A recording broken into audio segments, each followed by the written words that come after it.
Hello students, जय हिंद and welcome to learning Himachal and welcome to one path series जो हमने आपके H P F S A C F exam के लिए स्टार्ट करी थी, जिसमें हमने ऑलरेडी बहुत सी चीज़ें जो है डिस्कस कर ली हैं। जिसमें आप अलग अलग सब्जेक्ट्स के जो प्री ओरिएंटेड है, आपका मेंस ओरिएंटेड है या फिर आपके ऑप्शनल से रिलेटेड है, वो हम सब चीज़ें जो है वो आपके साथ यहाँ पर यूट्यूब पे डिस्कस कर रहे हैं। वैसे ही जो आज का हमारा रहेगा वो एच पी जी के का थर्ड सेशन है। ऑलरेडी हमने 2 सेशन एच पी जी के जो है वो आपके लिए दे दिए हैं। आज ये थर्ड सेशन है जिसमें हम अनदर इंपॉर्टेंट क्वेश्चंस जो है वो डिटेल्ड में आपके साथ डिस्कस करेंगे, जो कि आपके एग्जाम के लिए बहुत ही ज्यादा जरूरी रहेंगे। अब अगर मैं आपसे बात करूं तो सबसे पहले आगे चलने से पहले मैं आप सबको बता देना चाहता हूं कि जो भी स्टूडेंट तैयारी करना चाहते हैं Himachal Pradesh forest services ACF exam की, तो हमारा एक कॉम्प्रिहेंसिव कोर्स है जो कि नेक्स्ट मंडे से जो है वो स्टार्ट हो रहा है, नेक्स्ट बैच, जिसमें सिर्फ 20 स्लॉट्स जो है वो रहेंगे। लाइव प्लस रिकॉर्डेड जो है वो आपका रहेगा, लाइव जूम क्लासेस होंगी, वही आपको जो है वो रिकॉर्डेड भी दी जाएंगी। टीचर्स के हम खुद के आपके जो नोट्स हैं वो हम आपको प्रोवाइड करवाएंगे, हमारे खुद के हैंडआउट्स आपको प्रोवाइड कराएंगे। प्री प्लस मेंस और कुछ ऑप्शनल भी जो है वो हमारे पास अवेलेबल है। और सबसे मेन बात कि इस कोर्स की वैलिडिटी आपके सिलेक्शन तक रहेगी, चाहे आपका एचएस है, एचपीएफएस है, अलाइड है, एनटी है, किसी में भी जब तक आपकी कोई सिलेक्शन नहीं हो जाती तब तक आप जो है वो ये लाइव क्लासेस हमारे नेक्स्ट बैच में खुद ब खुद एनरोल जो है वो आपका हो जाएगा। यानी कि मतलब क्या है कि आप एक बार हमें ज्वाइन करते हैं तो जब तक आपकी सिलेक्शन नहीं होती तब तक जो है वो आप हमारे साथ ही रहते हैं, क्योंकि हम जो है वो आपको बिल्कुल आपकी सिलेक्शन तक जो है वो गाइडेंस प्रोवाइड करेंगे। अफोर्डेबल फीस है, ठीक है। हमारी डेली जो है वो लाइव क्लासेस होती हैं और कंप्लीट चीजें जो है वो आपको करवाई जाएंगी। तो जल्दी से जल्दी जो है वो आप हमें कॉन्टेक्ट करें। सिर्फ 20 स्लॉट्स जो है वो अवेलेबल है और हमारी क्लासेस जो है वो नेक्स्ट मंडे से स्टार्ट हो जाएंगी। अब बात करते हैं हम आज के फर्स्ट क्वेश्चन की।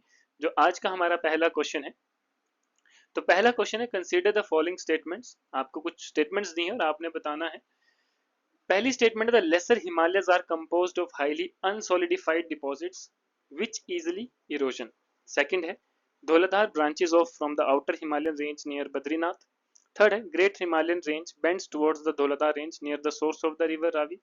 फोर्थ है, the great Himalayan range separates the drainage of the river Spiti from that of the river Beas. तो ये चार स्टेटमेंट जो है वो आपके पास गिवन है। आपको बोला है which of the above statement is are not correct, मतलब कि जो सही नहीं है, यानी कि जो गलत स्टेटमेंट है वो आपने बतानी है। तो अब अगर हम बात करें इन चार स्टेटमेंट में, तो जो आपका सही आंसर है वो है ऑप्शन नंबर डी, यानी कि first second and third statement जो है वो आपकी सही नहीं है, ठीक है। तो इसलिए आपका ये जो आंसर रहेगा वो फर्स्ट सेकंड थर्ड होगा। अगर हम इसके आंसर की बात करें तो देखिए, जो शिवालिक है that are composed of highly unsolidified deposit which easily erode, ठीक है। और जो आपका धौलाधार ब्रांचेस है that off from the great Himalayan range near Badrinath. Third है कि जो आपकी पीर पंजाल रेंज है that bends towards the Dhauladhar range near the source of river Ravi. जहां से आपकी रिवर रावी निकलती है वहां से जो है वो आपकी पीर पंजाल रेंज बेंड होती है धौलाधार रेंज की तरफ। बाकी फोर्थ स्टेटमेंट आपकी करेक्ट थी, इसलिए ये आपका सही आंसर नहीं है, क्योंकि आपको पूछा था कि विच of the following statement is not correct, ठीक है। तो आपकी first second and third statement जो है वो रहती है। फोर्थ स्टेटमेंट आपकी बिल्कुल सही थी कि जो ग्रेट हिमालयन रेंज है that separates the drainage of the river Spiti from that of the river Beas. Clear. चलिए नेक्स्ट क्वेश्चन की बात करते हैं, क्वेश्चन नंबर। तो हमारा नेक्स्ट क्वेश्चन है, कंसीडर द फॉलोइंग स्टेटमेंट, ठीक है। कि आपको यहाँ पर बोला है कि कुछ स्टेटमेंट्स आपको गिवन है और आपने बताना है कौन सी स्टेटमेंट्स आपकी करेक्ट है। तो फर्स्ट स्टेटमेंट की अगर हम बात करें, the great Himalayan range is cut across by the river Sutlej through its Shipki, ठीक है। सेकंड है, the mountain ranges in HP gradually increase in elevation from north to south and east to west, ठीक है। जैसे कि आपको पहला स्टेटमेंट बोला कि जो ग्रेट हिमालयन रेंज है वो कहाँ से आपकी कट होती है, cross the river Sutlej through the शिपकिलो, जो भी आपका ये पास है, ठीक है। और सेकंड आपको पता लग गया कि जो माउंटेन रेंज है एचपी में, ठीक है, that gradual increase in elevation, जब हम साउथ टू नॉर्थ जाते हैं या फिर ईस्ट टू वेस्ट जाते हैं तो आपकी एलिवेशन बढ़ती है। और ये स्टेटमेंट आपके एक बार एग्जाम में भी पूछी गई थी, ठीक है। तो ये भी आपने बताना है सही है या गलत है। Third statement, the altitude of mountain ranges in HP varies from 350 feet to 7000 feet above sea level, कि जो एल्टीट्यूड है माउंटेन रेंजेस का वो 350 फीट से लेकर 7000 फीट तक का जो है वो रहता है।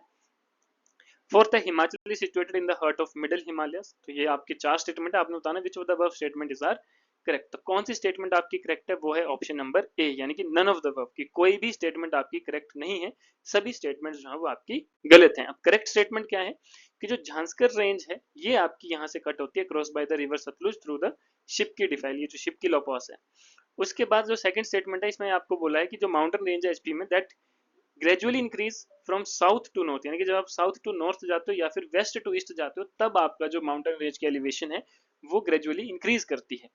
उसके बाद थर्ड है कि जो एल्टीट्यूड है माउंट रेंजेस का वो 350 फीट से 350 फीट से 7000 फीट नहीं है, बल्कि 350 मीटर से 7000 मीटर है अबव सी लेवल। और आपको ये भी पता है कि मीटर और फीट्स में जो है वो काफी डिफरेंस होता है।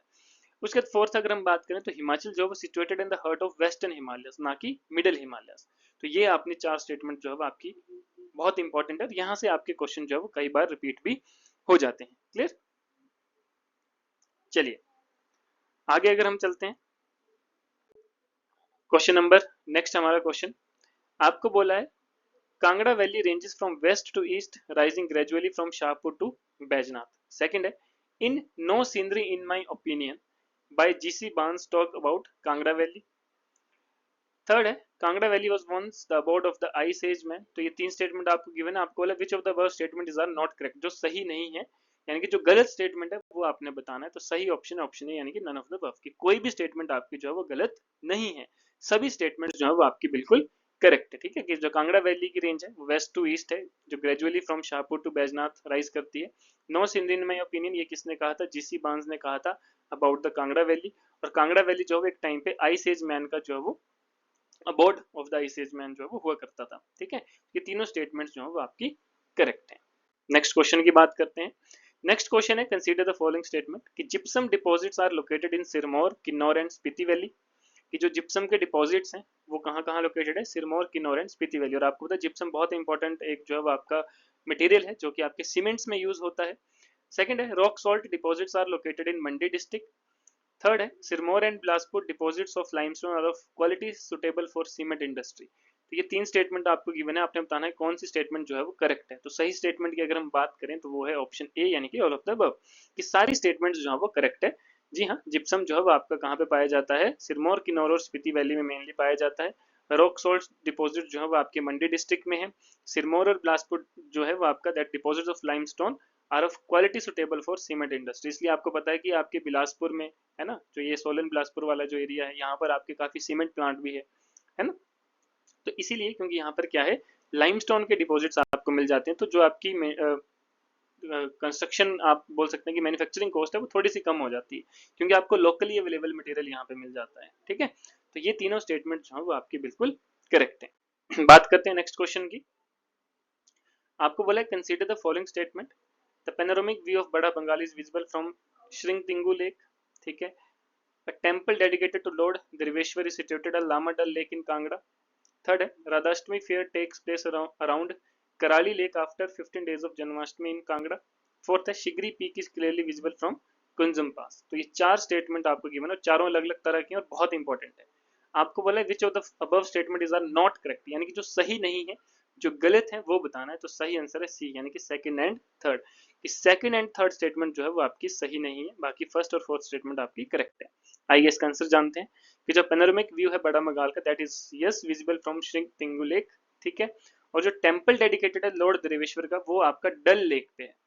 ठीक है, आपका राधाष्टमी का जो फेयर है that take place around Dal lake after 15 days of Janmashtami in Kangra. और शिगरी पीक जो है वो आपका क्लियरली विजिबल है कहां से? कुंजम पास से।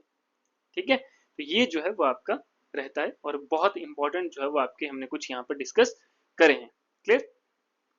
बाकी अगर आप चाहते हैं हमारे साथ कॉम्प्रिहेंसिव क्लासेस लेना तो आप हमें कॉन्टेक्ट कर सकते हैं। ठीक है, properly well qualified and experience teacher जिन्होंने खुद ही एग्जाम क्वालिफाई किए हैं, लॉन्ग टाइम एक्सपीरियंस है, उनके द्वारा जो है वो आपको अफोर्डेबल एजुकेशन जो है वो प्रोवाइड की जाएगी लाइफ टाइम वैलिडिटी के साथ, यानी कि जब तक आपका एग्जाम क्लियर नहीं होता तब तक जो है वो आपको यहाँ पर हमारा जो है वो प्रॉपर गाइडेंस मिलती रहेगी।